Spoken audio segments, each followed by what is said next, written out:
Bienvenidos a Asamblea Legislativa Noticias y a la edición de esta semana. Estos son nuestros titulares. Expresidentes Chinchilla y Solís comparecerán en agosto ante diputados de la Comisión de Seguridad. Continúan dudas por adjudicar revisión técnica vehicular. Cuestionan experiencia de miembros de la Junta Directiva Temporal del Banco Nacional. Diputados discuten retiro de visas por parte de Estados Unidos. Vamos al detalle de las informaciones. Expresidentes Laura Chinchilla y Luis Guillermo Solís comparecerán en agosto ante los diputados de la Comisión de Seguridad y Narcotráfico. Los expresidentes Laura Chinchilla y Luis Guillermo Solís deberán presentarse el 14 y 20 de agosto respectivamente ante los diputados de la Comisión de Seguridad y Narcotráfico. Los legisladores resaltaron la importancia de que ya se cuente con una fecha para que se refieran a su relación con Celso Gamboa. Me parece valiosísimo que los señores expresidentes vengan a comentar cuál fue la relación que ellos tuvieron con Celso Gamboa y en qué momento. Recordemos que es de unos años para acá que don Celso empieza con sus cuestionamientos. Sí es importante para efectos de aclarar el país, porque rendir cuentas, aunque sean en otros tiempos, es sumamente positivo. Desde mi punto de vista, yo no conozco ninguna situación irregular de parte de ellos y eso hay que aclararlo también, pero escucharlos, hacerles preguntas y que ellos den explicaciones y que también se refieran al tema de la seguridad, desde en esas épocas, ¿verdad? ¿Cuál era? Si hubo descuido a esos niveles desde el punto de vista gubernamental. Sí, bueno, nosotros lo vemos con muy buenos ojos. Aprobamos la moción en su momento para poder garantizar que todas las personas involucradas en este caso, que está pues en el ojo del huracán, puedan venir a comparecer, esclarecer los cuestionamientos que se puedan tener desde la ciudadanía y pues también desde acá, desde la Asamblea Legislativa. Los diputados además acordaron recibir en audiencia a Randall Zúñiga, director del OIJ, y a Patricia Solano, magistrada, el 7 de agosto, mientras que Jorge Chavarría, exfiscal general de la República, deberá comparecer el 13 de agosto. Integrantes de la Comisión de Ingreso y Gasto Público cuestionan experiencia de Junta Directiva Temporal del Banco Nacional.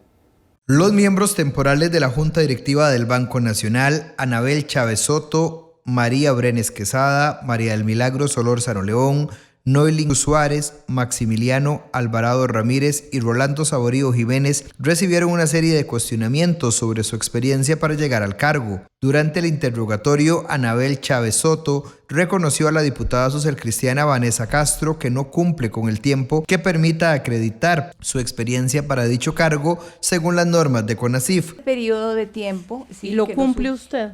Los últimos 2 años en que he estado en el sistema de banca para el desarrollo lo Pero cumple. entiendo que son 3. No, son 3 años. Son 3 años. ¿Cómo llega usted a esos 3 años? No llego a los 3 años, obviamente. Okay. Similares observaciones sobre el proceso de selección tuvo la diputada independiente Katia Cabronero. A mí me provoca una inseguridad absoluta que se nombre toda una junta directiva en pleno sin ni siquiera pasar por un proceso de entrevista. No sé por quién, pero que no se haga. Deja mucho que decir del mismo proceso que además el mismo Consejo de Gobierno viene y hace todo una investigación porque según ellos no creen en el proceso llevado a cabo por la Junta Directiva anterior, pero el mismo Consejo de Gobierno no hace un proceso adecuado de selección. De nuevo, no tiene que ver con ustedes y qué pena que estén en esta situación, pero me quedé con la boca abierta de que no tuvieran ustedes una entrevista o una reunión más cercana para conocer digamos, de sus capacidades y de sus conocimientos técnicos. La legisladora Frente Amplista Sofía Guillén consultó a cada miembro si piensan seguir en el cargo luego de darse cuenta que no se siguió el debido proceso para la destitución de los miembros propietarios de dicho banco. No me aferro, tengo que cumplir. En el momento en que fui nombrada y acepté, tengo que cumplir. En mi caso, somos respetuosos de lo que define el ordenamiento jurídico al respecto y fuimos nombrados por el ente competente que es el Consejo de Gobierno. Voy a atenerme al derecho constitucional de abstenerme de contestar esa pregunta. Gracias. Y en el evento en que si se materializara esa opinión de la diputada Sofía, se materializara legalmente, pues evidentemente nosotros estaríamos en la mejor disposición, por lo menos en el caso mío, de renunciar de la Junta Directiva pro tempore del Banco Nacional. En mi opinión, a mi mejor saber y entender, considero que el proceso hasta el momento es válido. Lo que yo tengo claro es que fui nombrada por el Consejo de Gobierno, he asumido este rol con mucho compromiso y permaneceré en este rol hasta que el Consejo de Gobierno así lo determine. La diputada liberacionista Andrea Álvarez ahondó en el proceso en que fueron convocados para juramentarse el pasado 28 de mayo. A mí me avisaron el día anterior que presentara. ¿Y en qué fecha le comunicaron que usted estaba siendo considerado para ser parte de la Junta Directiva del banco? A mí no me consultaron que yo estaba siendo considerado para la Junta Directiva, sino que simplemente me llamaron para informarme de que había sido nombrado. O sea, el 27 de mayo simplemente lo llaman para decirle que fue nombrado para la Junta Directiva y que llegue al día siguiente. Para juramentarme, sí. El grupo parlamentario acordó convocar a Rafael Araya Jiménez, asesor legal de la Junta Directiva del Banco Nacional, y a Randall Monge Saborío, miembro temporal de la Junta Directiva. También pedirán la copia de la bitácora de ingreso a Casa Presidencial de febrero del 2025 a la fecha de todos los miembros temporales de dicho banco. Los comparecientes serán citados nuevamente a la comisión. Piden cuentas a canciller Arnoldo André por capacitación de funcionarios de la DIS en Taiwán. Arnoldo André Tinoco, ministro de Relaciones Exteriores y Culto, rindió cuentas a los miembros de la Comisión de Relaciones Internacionales y Comercio Exterior sobre la visita de agentes de la Dirección de Inteligencia y Seguridad Nacional DIS a Taiwán para recibir una capacitación técnica táctica en materia de seguridad. El jerarca inició dejando en claro su participación y conocimiento del asunto. Yo no tengo ninguna relación con la DIS, por eso es que le había dirigido una nota a esta comisión que no me sentía pues como competente para contestar las preguntas específicas de ese viaje, porque no tuve nada que ver con el mismo. El legislador frente amplista Antonio Ortega mostró su preocupación por el desconocimiento del tema. Cualquier decisión que se tome de parte del Estado costarricense, avalado por el Estado costarricense, y que comprometa o que tenga al menos el posible compromiso de las relaciones diplomáticas del país, deberían de ser digamos, preocupación suya. Me imagino que por eso usted considera que hubiera sido lo correcto que al menos se le informara de manera previa. Por su parte, el presidente de la comisión, Luis Fernando Mendoza, consultó sobre las diferencias de criterio con el director de la DIS, Jorge Torres, y las acciones correctivas llevadas a cabo. Yo hablé con él en 2 ocasiones después de lo sucedido. Él me manifestó que por tratarse de un curso de capacitación de naturaleza técnica, él no entendía que hubiese una contradicción con los términos bajo los cuales se establecieron las relaciones diplomáticas con China. Y el funcionario gubernamental señaló que han dado las explicaciones a las autoridades de la República Popular de China y que este incidente no ha afectado las relaciones bilaterales. Diputados discuten retiro de visas por parte de los Estados Unidos. Diputados de oposición alzaron la voz ante el retiro de visas de los Estados Unidos a miembros de los supremos poderes de nuestro país. Durante la sesión del plenario legislativo acordaron un debate reglado sobre el tema donde legisladores no encontraron las razones por las que el gobierno de Donald Trump revocara la visa al presidente del Congreso y la vicepresidenta Rodrigo Arias y Vanessa Castro, así como a varios diputados. Parlamentarios de varias fracciones de oposición mostraron su preocupación por el tema. El tema de quitarle las visas a personas representantes de este país pasa por una decisión de un contexto altamente geopolítico. Muy posiblemente el comportamiento que ha tenido don Rodrigo Chávez metiendo manos donde no tiene que meterlas para beneficiar al gobierno de los Estados Unidos en un conflicto geopolítico con China, llevan a que hoy prácticamente pueda hacer negocios de canjes en sus intereses políticos. Porque realmente las excusas que se utilizan para quitarle la visa a un diputado o a una diputada para quitársela a la vicepresidenta de este plenario, pero para quitársela también al presidente de esta Asamblea Legislativa o a un expresidente de la República, realmente las excusas que utilizan son realmente poco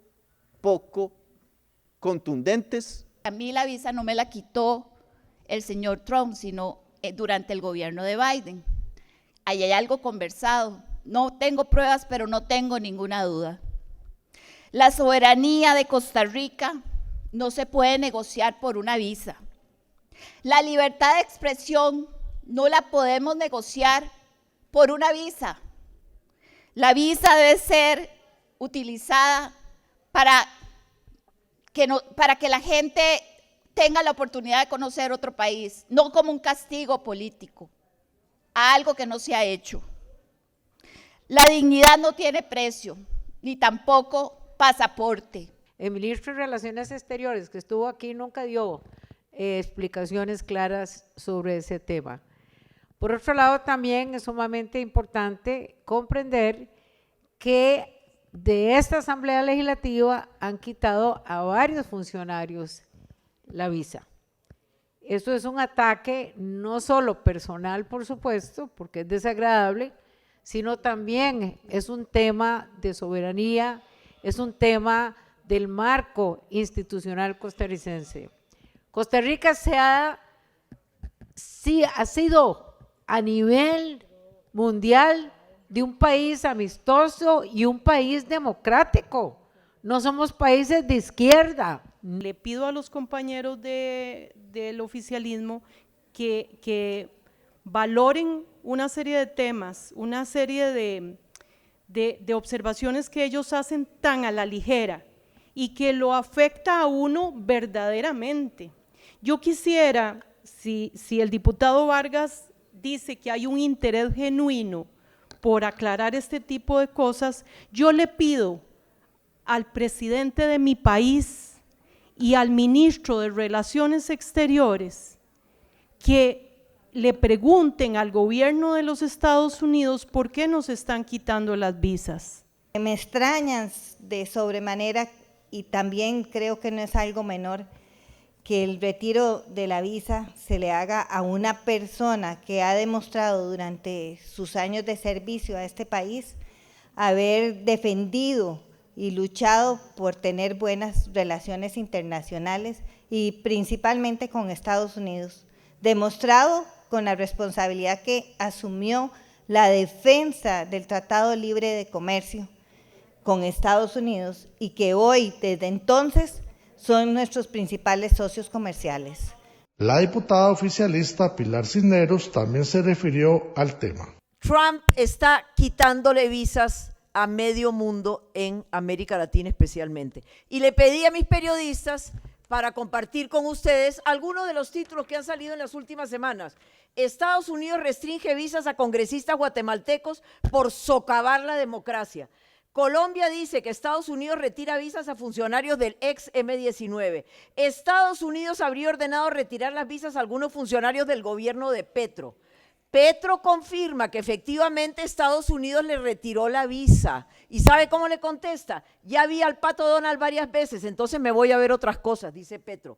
Estados Unidos le retira la visa a 300 guatemaltecos, entre ellos, escuchen compañeros, a 100 diputados y empresarios de Guatemala. Continúan dudas por adjudicación de revisión técnica vehicular.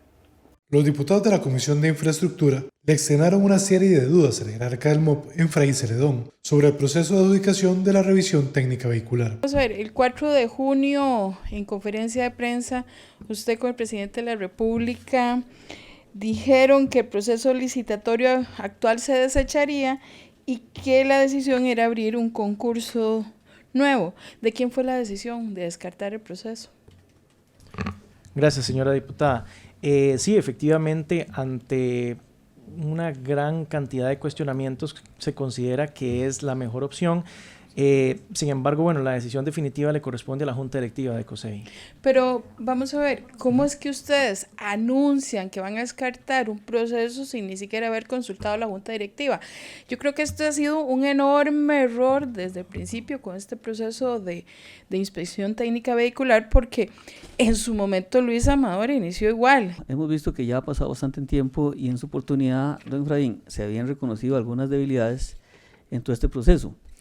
Su persona había señalado que habían factores que realmente conllevaban a riesgos y que había que ciertamente alguna situación irrazonable, digamos, en todo el uso de propiamente. Y si ustedes mismos han reconocido que ese modelo no dio los frutos esperados, ¿qué acciones se han tomado para poder sentar responsabilidades en caso que existan por esos despilfarros, tanto de recursos públicos como el modelo que no dio los frutos que ustedes esperaban? Muchas gracias, señor diputado. Sí, efectivamente, como lo mencioné en algún momento, en mi consideración es que si bien es cierto, ante una situación coyuntural que se presentó en el año 2022, donde había una incertidumbre jurídica por una acción de inconstitucionalidad y al mismo tiempo por el tema de las tarifas, y bueno, más allá de que en ese momento yo no formaba parte de la administración, entiendo que la decisión que se tomó por parte del COSEBI y por parte del MOP de seguir adelante, a pesar de no tener la certeza jurídica de si se podía dar un permiso o había que hacer una licitación, y entonces buscar la forma de avanzar y garantizar el servicio público, la mejor opción fue la precalificación. Que tendríamos a dos empresas con la posibilidad, digamos, de distribuirse dos zonas o más de dos zonas en el país, ¿es así? Si el proceso siguiera su curso, y tal y como lo mencionaba originalmente, sí, serían dos empresas que se estarían distribuyendo el país, que es lo que particularmente yo considero que no debería ser lo correcto, porque lo ideal sería que hubieran más empresas concursando para garantizar al usuario el mejor servicio, no que las dos que automáticamente precalificaron sean las que se repartan las zonas. Sin embargo, como lo mencionaba hace unos minutos, pues eso dependerá de la decisión que tome la Junta Directiva. El ministro insistió en que el uso en precario se da por el interés público y por eso se le ampliará a la empresa DECRA. Magistrados del Tribunal Supremo de Elecciones señalan que decisión sobre doble postulación es de los diputados. Quitar o dejar la doble postulación es una decisión política de los diputados, según afirmaron los magistrados del Tribunal Supremo de Elecciones, ante la comisión que estudia dicha posibilidad. Según los magistrados, la reforma es de carácter político electoral y, por lo tanto, el tribunal evitará emitir un criterio al respecto, pues es de total discrecionalidad de los legisladores. Para la presidenta del Tribunal Supremo de Elecciones, Eugenia María Zamora, el tribunal se pronuncia por el fondo si la arquitectura electoral pierde coherencia. Es una reforma político-electoral, no es solamente una reforma electoral, sino una reforma político-electoral, y en ese sentido entendemos que corresponde a la discrecionalidad legislativa. Si encuentran una evidente violación constitucional, cuando el proyecto va contra los derechos humanos o tiene un efecto sobre la legislación electoral. En caso de no afectar ninguna de estas situaciones, el legislador tiene la potestad de decisión. Ante la consulta del diputado Carlos Felipe García sobre las diferencias en las normativas que regulan la doble postulación a nivel municipal y nacional, los magistrados dijeron que la última palabra la tendrá la Sala Constitucional. Serían dos escenarios. En el caso de regidurías, es de reserva de ley, porque los requisitos están establecidos a nivel de código. Pero en el caso de que involucre presidencia y diputaciones, los requisitos están dentro de la Constitución, entonces ahí es donde entra el tema de que es reserva constitucional. El tema acá es si se mantiene el criterio de la Sala de que solo por el constituyente originario se podría modificar, o si se puede hacer por una reforma parcial, que es la que se está tramitando. Sí. Pero sí habría que hacer esa diferencia en el caso de cargos municipales y de cargos nacionales. El lunes 21 de julio, la comisión que estudia la reforma constitucional de la doble postulación realizará su última sesión para escuchar el criterio del Procurador General de la República antes de emitir su dictamen, el cual será enviado al plenario legislativo para su discusión final. Legisladores piden cuentas a ministro del MINAE sobre situación minera en Avangares. Para conocer si hay avances en las soluciones a los problemas que enfrentan los mineros en Avangares, la Comisión Especial de Guanacaste convocó al ministro de Ambiente, Franz Stachenbach. Dichos mineros se enfrentan a la incertidumbre por el vencimiento de sus concesiones y a la presión socioambiental para eliminar el mercurio del ciclo de extracción del oro. Existen dos problemas que ellos han venido manifestando, que a partir del 10 de febrero de este año, con el vencimiento del transitorio de la ley, entonces la actividad minera quedaba en un limbo legal. Eso es una cosa. Y el otro problema era todo el tema de el proceso de eliminación del mercurio y el avance que estaban teniendo las cooperativas en los distintos trabajos de aplicación de nuevas tecnologías para ir poco a poco eliminando el mercurio. Esa fue la propuesta. La actividad minera en Avangares es una de las más importantes para la vida económica de este cantón, pero se enfrentan a situaciones legales que les limita su trabajo. Según el ministro de Ambiente, están satisfechos con los avances y los mineros pueden estar tranquilos con las concesiones. Sí pueden estar tranquilos, yo creo que vamos muy bien, o sea, si vamos con este camino de no solo de solicitud de concesiones, que la solicitud de concesiones al principio se hizo muy abiertamente, entonces digamos que no había un compromiso real de transformación, nada más que se iba a vencer el transitorio. Entonces, ahora es un poquito más, ahora es solicitud de concesión, pero ya con términos de referencia, ya implica que se va a poner recursos y voluntad para hacer el estudio de impacto ambiental, que ya se definió el prisma, que se definieron las áreas. Entonces, va un poquito más allá. Entonces, eso quiero dejarlo, para usar palabras del diputado Vargas, en algún momento es cuando ya vemos que hay un punto como de no retorno en la seriedad de que se está buscando la transformación. Ahí por supuesto que pueden estar tranquilos, eso es lo que va a abarcar el decreto. Y entonces sí son buenas noticias y sí creo que pueden estar tranquilos en ese sentido. Para el oficialismo, la vía para regular la situación de la minería en Avangares pasa por usar únicamente la figura de la cooperativa. Yo sí quisiera insistir en un punto y que me parece muy relevante, y es el hecho de que la ley actual también tiene la figura del cooperativismo como la vía. O sea, aunque existen, como bien lo señalan los compañeros diputados, coligalleros que ejercen su minería de manera independiente, lo cierto de las cosas es que la minería en Avangares debe, sí y solo sí, de acuerdo con la ley, desarrollarse a través de cooperativas.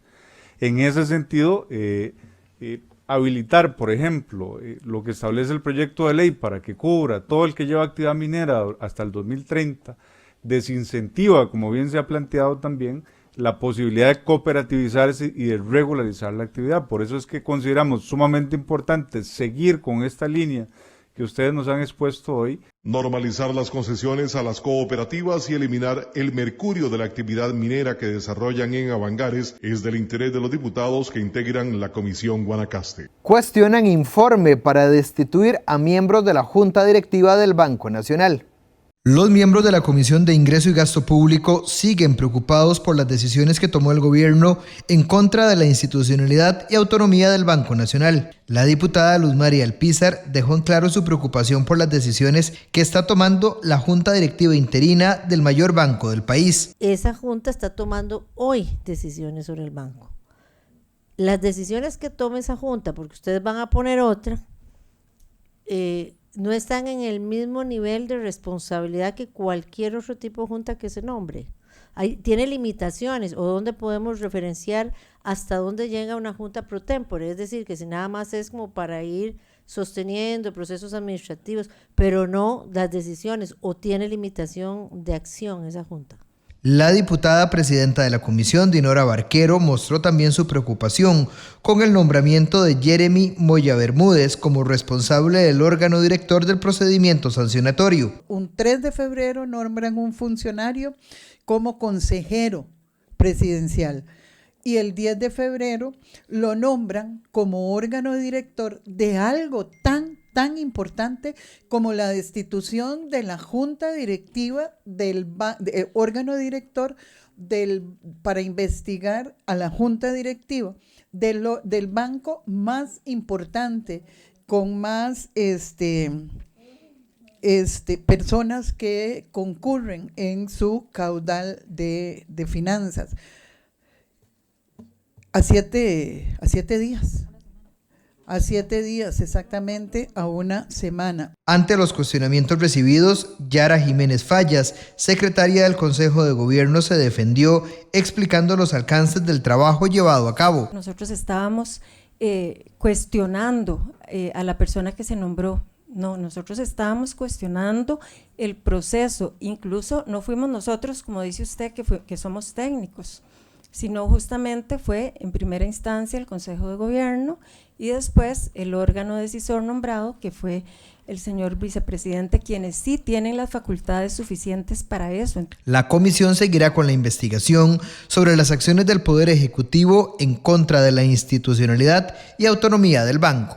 Parlamento de Costa Rica será sede de la Asamblea Constitutiva del Comité de Asociación Parlamentario entre Unión Europea y América Central, con el objetivo de establecer las líneas de trabajo para que desde los parlamentos europeos y centroamericanos se desarrolle un amplio diálogo político que fortalezca el acuerdo comercial entre ambas regiones. La Asamblea Legislativa de Costa Rica será sede el próximo 21 de julio de una importante cita internacional donde se constituirá el Comité de Asociación Parlamentaria Unión Europea-América Central. El legislador costarricense Alejandro Pacheco explicó que se ratificará el reglamento general de funcionamiento del comité y se dará el traspaso de la presidencia del componente centroamericano a la Asamblea Legislativa de Costa Rica. Esto lleva más de 10 años y no se había podido constituir hasta este momento que lo logramos.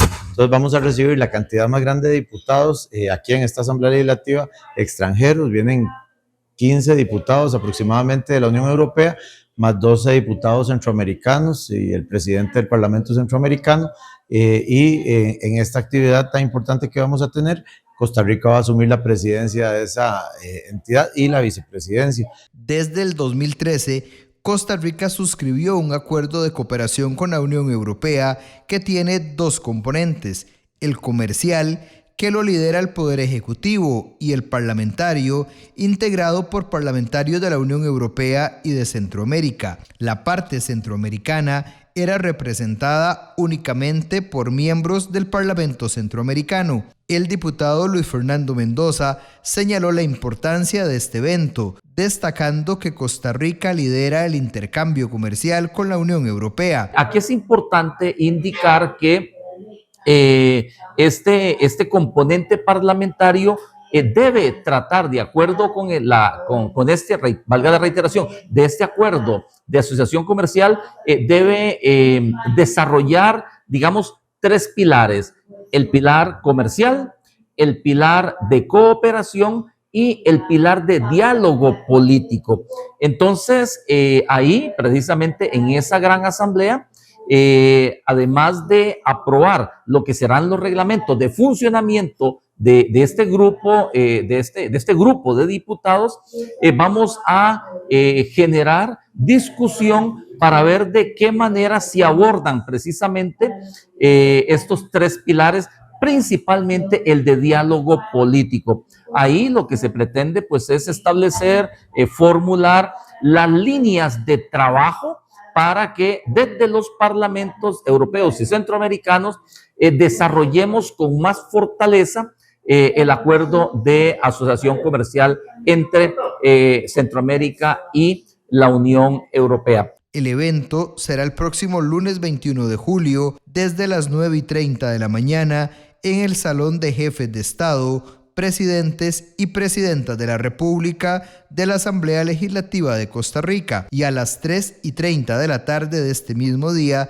serán recibidos en el recinto parlamentario, posterior a lo cual brindarán una conferencia de prensa en el lobby del plenario legislativo. Gracias por habernos acompañado en esta edición de Asamblea Legislativa Noticias. Lo esperamos en nuestra próxima edición.